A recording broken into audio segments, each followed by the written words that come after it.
আসসালামু আলাইকুম। আমি নেক মোহাম্মদ। ত্রয়োদশ জাতীয় সংসদ নির্বাচনে ঢাকা ১৩ আসন থেকে সংসদ সদস্য প্রার্থী। আমি জাতীয় সমাজতান্ত্রিক দল জেএসডি থেকে মনোনীত। আজকে এখানে ঢাকা মেডিকেলে এসেছি। ওসমান হাদিকে যে গুলি করা হয়েছে, সন্ত্রাসীরা গুলি করেছে, ওসমান হাদিকে দেখার জন্য, ওর স্বাস্থ্যের খোঁজ খবর নেওয়ার জন্য এখানে এসেছি। আমি এখানে দাঁড়িয়ে আজকে জাতির কাছে আমি দোয়া চাই ওসমান হাদির জন্য, যাতে করে আল্লাহ পাক ওকে অতি দ্রুত সুস্থতা দান করে সফলতার কাঙ্ক্ষিত লক্ষ্যে পৌঁছে দেন।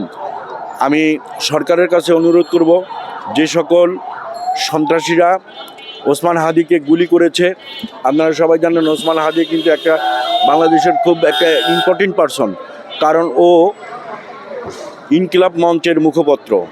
ওর মতো একজন হেভিওয়েট প্রার্থীকে এভাবে গুলি করে চলে যাবে বা ও গুলি খাবে, এটা আমরা প্রত্যাশা করি না। আমি সরকারকে বলতে চাই, আমি দেশবাসীকে আমি বলতে চাই, সবাইকে আমাদেরকে সতর্ক থাকতে হবে, কারণ ১৫-১৬টা বছর পর আমরা কিন্তু ভোট প্রথায় আমরা ফিরে এসেছি। এর আগে কিন্তু আমাদের ভোটের অধিকার ছিল না, আজকে ভোটের অধিকার পেয়েছি। গতকালকেই তফসিল ঘোষণা হয়েছে, আজকেই একজন এখন মৃত্যুর সাথে পাঞ্জা লড়ছে, তাকে গুলি করা হয়েছে। তো এটা অশুভ লক্ষণ, এই লক্ষণ মোটেও ভালো না।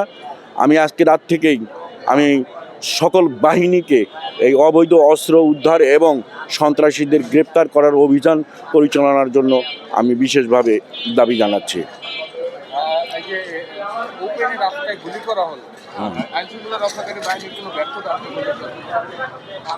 আসলে এই দায় তো আইন শৃঙ্খলা রক্ষাকারী বাহিনীর উপরে গিয়ে পড়ে। যদিও উনি মসজিদে নামাজ পড়তে গিয়েছিলেন, নামাজের পরে আমরা যতটুকু জানতে পেরেছি মিডিয়ার মাধ্যমে, উনি একটি রিক্সায় উঠেছেন, বাসায় যাবেন সম্ভবত, বা ওনার গন্তব্যে উনি যাবেন।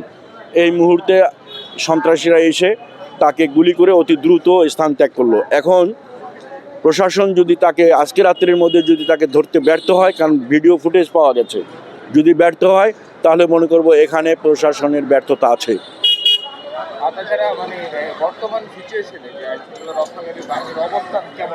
না, আরও সন্তোষজনক না। আইন শৃঙ্খলা রক্ষাকারী বাহিনীকে আরও তৎপর হতে হবে, আরও সক্রিয় হতে হবে। এভাবে ঝিমিয়ে ঝিমিয়ে করলে, ডিউটি পালন করলে, কর্তব্য পালন করলে কিন্তু হবে না।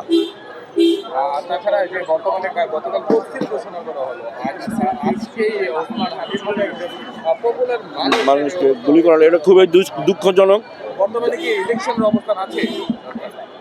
ইলেকশন তো হতেই হবে, যেহেতু তফসিল ঘোষণা করছে। আমরা বহু বছর পরে আমাদের দেশে নির্বাচন প্রথা ফিরে আসছে। আজকে আমরা প্রার্থী হতে পারছি, সব দল অংশগ্রহণ করতে পারছে। আমরা চাইবো না যে এখান থেকে আবার এই পূর্বের জায়গায় ফিরে যেতে, ফেসিবাদের আমলে ফিরে যেতে। কোনো অবস্থায় আমরা চাই না, আমরা আরও এগিয়ে যেতে চাই।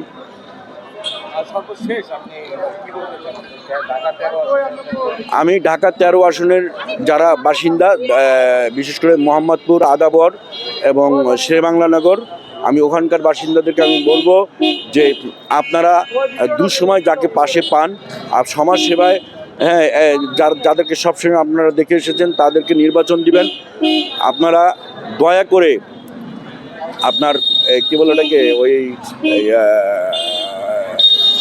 কী বলবো ওটাকে, অনেক সময় দেখা যায় যে নির্বাচনকে সামনে করে অতিথি পাখিদের আগমন ঘটে।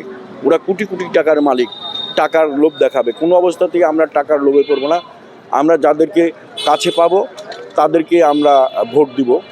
আমি ১৩ আসনের যারা বাসিন্দা আছেন তাদের কাছে আমি অনুরোধ করবো, আমি তারা মার্কায় ভোট চাইব। কারণ আমি শিক্ষা বিস্তারে ওখানে অবদান রেখেছি, ওখানকার মানুষ আমাকে চেনে। আমি মেট্রো হাউজিং বাড়ি মালিক সোসাইটির আমি সাধারণ সম্পাদক, এবং ওখানেও আমি একটি স্কুল প্রতিষ্ঠা করেছি। আমি মনে করি যে বাচ্চাদের হাতে, যেগুলো বাচ্চারা বেড়ে ওঠে, ওদের হাতে সময় মতো বই কলম দিতে পারলে তাহলে ওরা কিশোরগাং হতো না, ওরা অস্ত্র হাতে নিত না। আমাদেরকে প্রত্যেক ঘরে ঘরে শিক্ষার আলো জ্বালিয়ে দিতে হবে।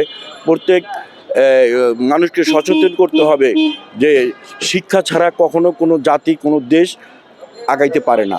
আমরা অনেক পেছনে, আমাদেরকে সচেতন হতে হবে। আমাদের বাচ্চারা যাতে করে কোনো নেতার পেছনে ঘুরে ওই নেতার ইচ্ছা পালন করতে গিয়ে যেন সন্ত্রাসী হয়ে না ওঠে, সেদিকে আমাদেরকে খেয়াল রাখতে হবে। আমি 13 আসনের উন্নয়নমূলক কর্মকাণ্ড করব এবং যে কথাগুলো এখন আমি বললাম শিক্ষা বিস্তারে আমি অগ্রণী ভূমিকা পালন করব। আমি একজন আরেকজনের সাথে, বিশেষ করে যারা স্থায়ীভাবে ওখানে বসবাস করে, যারা বাড়ি মালিক, ফ্ল্যাট মালিক, তাদের কিন্তু অনেক দায়িত্ব আছে। তাদের দায়িত্ব রয়েছে, যেহেতু যারা ভাড়া থাকে তারা আমাদেরকে ভাড়া দেয়, আমরা সংসার চালাই, তাদেরকে তো আমাদের নিরাপত্তা দিতে হবে এবং তাদেরকে নিরাপত্তা দিতে হলে অবশ্যই একে অন্যের সাথে মেলবন্ধন এবং ভ্রাতৃত্ব বন্ধন তৈরি করতে হবে, ঐক্যবদ্ধ থাকতে হবে। তাহলে এলাকায় আর কিশোর গ্যাং, সন্ত্রাস এবং মাদক এইসবের আর কি বলে আপনার হবে না, এইসব আর সৃষ্টি হবে না।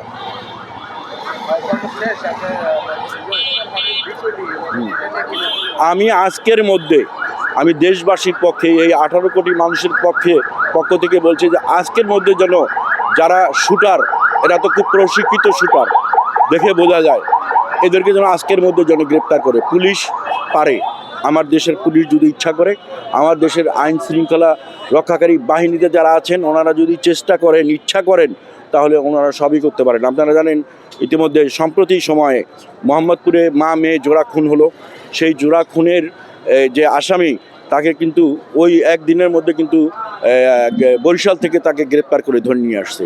কাজেই আমাদের হাদি হচ্ছে আমাদের এই যে জুলাই অভ্যুত্থান হয়েছে, এই জুলাই অভ্যুত্থানের একজন অগ্রনায়ক, সেই ইনকিলাব মঞ্চের মুখপত্র, সে কী বলে আপনার যুবকদেরকে সে স্বপ্ন দেখিয়েছে, মাঠে নামিয়েছে, তার অবদানের কথা আমরা আসলে বলে শেষ করতে পারবো না। তার প্রতি আমরা কৃতজ্ঞ, আল্লাহর কাছে দুহাত তুলে দোয়া করি 18 কোটি মানুষের পক্ষে যে আল্লাহ পাক তাকে যেন অতি দ্রুত সুস্থতা দান করে আমাদের মাঝে ফিরিয়ে দেন। আপনাকে ধন্যবাদ।